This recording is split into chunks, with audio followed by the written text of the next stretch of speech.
Money in the Bank 2024 is out the window. It's gone. It's done now. Money in the Bank 2024 happened last night, and man, do we have some things to talk about. The show itself, well, we'll dive into that, and I'll give you guys my thoughts. But I want to ask a serious question. Do you guys believe that WWE failed the Money in the Bank? Do you believe that it's losing its worth now? I am interested to know your guys' thoughts, and in today's video, I'm going to give you guys mine. So definitely at the end of this video, feel free to go in and drop a comment down below to let me know if you guys thought that they failed. Now, Drew McIntyre, CM Punk, John Cena, everything that happened last night on Money in the Bank will be discussed in this video. So, guys, if you're new here, my name is Billy TKO. Definitely be sure to like this video. Also, be sure to subscribe to the channel because when you guys subscribe, we go to a different stratosphere. And you guys know over here, this the Stratosphere gang, we go into a different fucking planet. Yeah, I said it. I said it and I meant it. In the intro, too. Guys, you can follow me on TikTok. You can also follow me on Twitter. You can also join the Discord. Definitely join the Discord because over there, we are building a strong community of pro wrestling fans, and we are getting everything done. Also, feel free to follow me on TikTok. Over there, I post live reactions. And yeah, no, I want to say that is it. Here, also Instagram and stuff. Everything is linked down below. I'm not gonna fucking do all that. So yeah, without further ado, let me shut up. Let's go hop into the video. Let's talk wrestling with Billy. Yo, what is going on, guys? My name is Billy. Again, you guys know the drill. Subscribe, like the whole nine. WWE Money in the Bank 2024 happened last night, and man, oh man, do we have some stuff to talk about. And the first thing I want to talk about is Drew McIntyre. Drew McIntyre last night won the Money in the Bank ladder match, which, if you guys don't know, was the first match on the card, actually, which only told me that, they have something planned here. Because why would they have the men's Money in the Bank match start the show? Normally, that would be something that would maybe be in the middle of the show. Excuse me. Maybe in the middle of the show, maybe at the end of the show. Definitely not something that would kick it off. In fact, normally the women's would kick it off. Just because you want to get one of the pay-per-view or one of the ladder matches out of the way. So, the men's Money in the Bank match took place first, and the match was stellar. It was a great match. You guys can go back on Peacock and watch it for yourself. It was a great show. They killed it. But ultimately, Drew McIntyre won the match. Now, on Friday, Drew McIntyre had explained that once he won, he was going to cash it in that night. So let's fast forward into the World Heavyweight Championship match between Seth Rollins and Damian Priest. There was a spot where Damian Priest didn't kick out of Seth Rollins' Falcon Arrow, which I do believe he was supposed to, or WWE was late on the music. Just mistakes happen. They're human beings. You can't live on that. Regardless, Drew McIntyre made his way into the ring to insert himself into the Money in the Bank ladder match. Obviously, Drew McIntyre has never held this briefcase before because I'm just trying to let him know now that you did not have to do all that. You could have, if you felt like it wasn't the right time, which it wasn't, you could have just held on to the briefcase. That's all I'm saying. But ultimately, Drew inserted himself into the match to then make it a triple threat match, which, if you guys don't know, has only happened once before, where Seth Rollins cashed in at WrestleMania 31 between Roman Reigns and Brock Lesnar, and he inserted himself to make it a triple threat match. Seth ultimately won. Drew, on the other hand, lost. Drew lost because of CM Punk. And CM Punk came out, attacked Drew McIntyre, rightfully so, because just recently Drew attacked Punk, beat the shit out of him, left him for dead in Chicago. It's crazy. It's crazy. So I don't know what Drew was expecting, and if Punk went to Glasgow, why the fuck didn't you think he was going to come to Toronto? Toronto's not that far. Glasgow's like 17, 18 hours. Toronto's like 4, at least for me. So all that happened. And I seen a lot of backlash on Twitter. I seen a lot of discourse, if you will. A lot of the discourse was that it was a waste of the briefcase. This briefcase could have gone to numerous other people. Jey Uso could have used it. Chad Gable could have used it. Andrade, Carmelo Hayes, you could have used it to, progress them.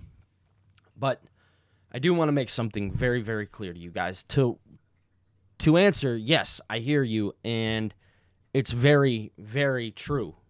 That Money in the Bank briefcase could have gone to any one of them. Or you could have progressed the stories at hand, which ultimately Triple H chose to do. Triple H chose to give Drew McIntyre the briefcase because ultimately the feud with CM Punk is much bigger now than the World Championship. I hate to break it to you, but Punk and Drew trump the World Heavyweight Championship. They just do because it's turned serious. It's turned real. CM Punk is fucking with Drew. He is in Drew's mind, and Drew cannot get him out. Drew was losing his mind literally. 3 strikes, you're out. Got him at Mania. Got him in Glasgow. Just got him in Toronto. So in Cleveland, you get match number 1. It's going to be a one-on-one match. They just want the match. They don't need a stipulation. They just want the match. Then, let's go to Berlin.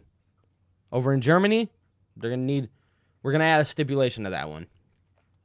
But ultimately, let's get to Atlanta, October 5th. Bad Blood, Hell in the Cell. And ultimately, you get a trilogy match between Punk and Drew. Whoever comes out on top, it doesn't really matter here because, again, you're going to root for who you want. You're going to hope that whoever walks away with this victorious is whatever. But the ultimate question was, did they fail the briefcase? And to that, I say no, because ultimately you need to progress stories. Jey Uso was a person that many people thought, oh, we can give him the briefcase. Well, I hate to break it to everybody, and this may suck, and you may not like hearing this, but Jay's going to end up back in a tag team with his brother. And the Usos are going to reform the original bloodline, and this time it's going to be the good bloodline, which I'm happy about because I want to see that one last run with all of them together. I'm happy with that. Some people may not be. LA Knight. I hate to break it to everybody. LA Knight's about to go face Logan Paul in Ohio, in Cleveland. So LA Knight has a story right now that's already taken place, so the briefcase just wasn't going to do anything for that story, especially because he's going to probably win the United States Championship. Chad Gable. Sorry, if any time Chad Gable would go and try and cash that Money in the Bank briefcase in, he was getting his ass whooped. Sorry, hate to break it to you. And you could say, oh, well, the Creed brothers are eventually going to join him. They were going to get their ass whooped too. They're dealing with the Wide Six. Andrade. Now, this was my actual prediction. This is who I had winning the match. I wanted Andrade to win because I felt like Andrade could have used the briefcase. But understandably so, they just probably have different plans for Andrade. Same with Carmelo Hayes, another guy that could have ultimately used the briefcase to its advantage. Now, am I upset that they didn't give the briefcase to Carmelo Hayes or Andrade? Absolutely not. I get it. You have to progress your storylines.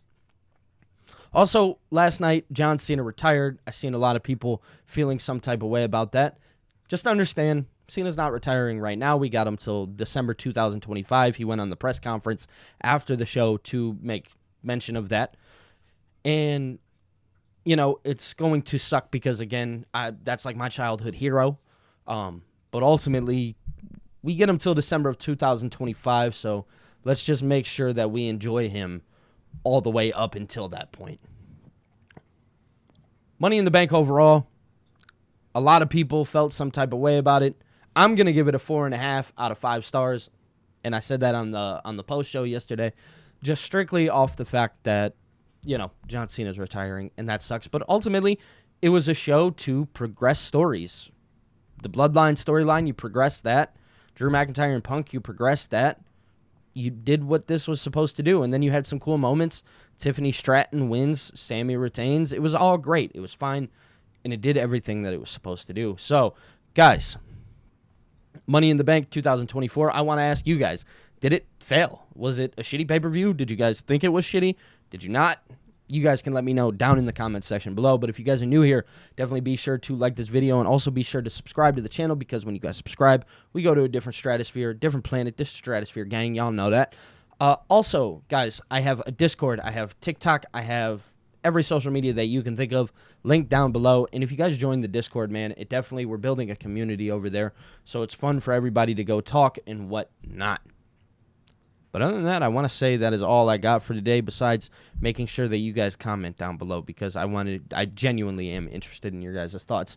So definitely be sure to let me know down in the comments section below. I'll be seeing you guys in the next one. Peace.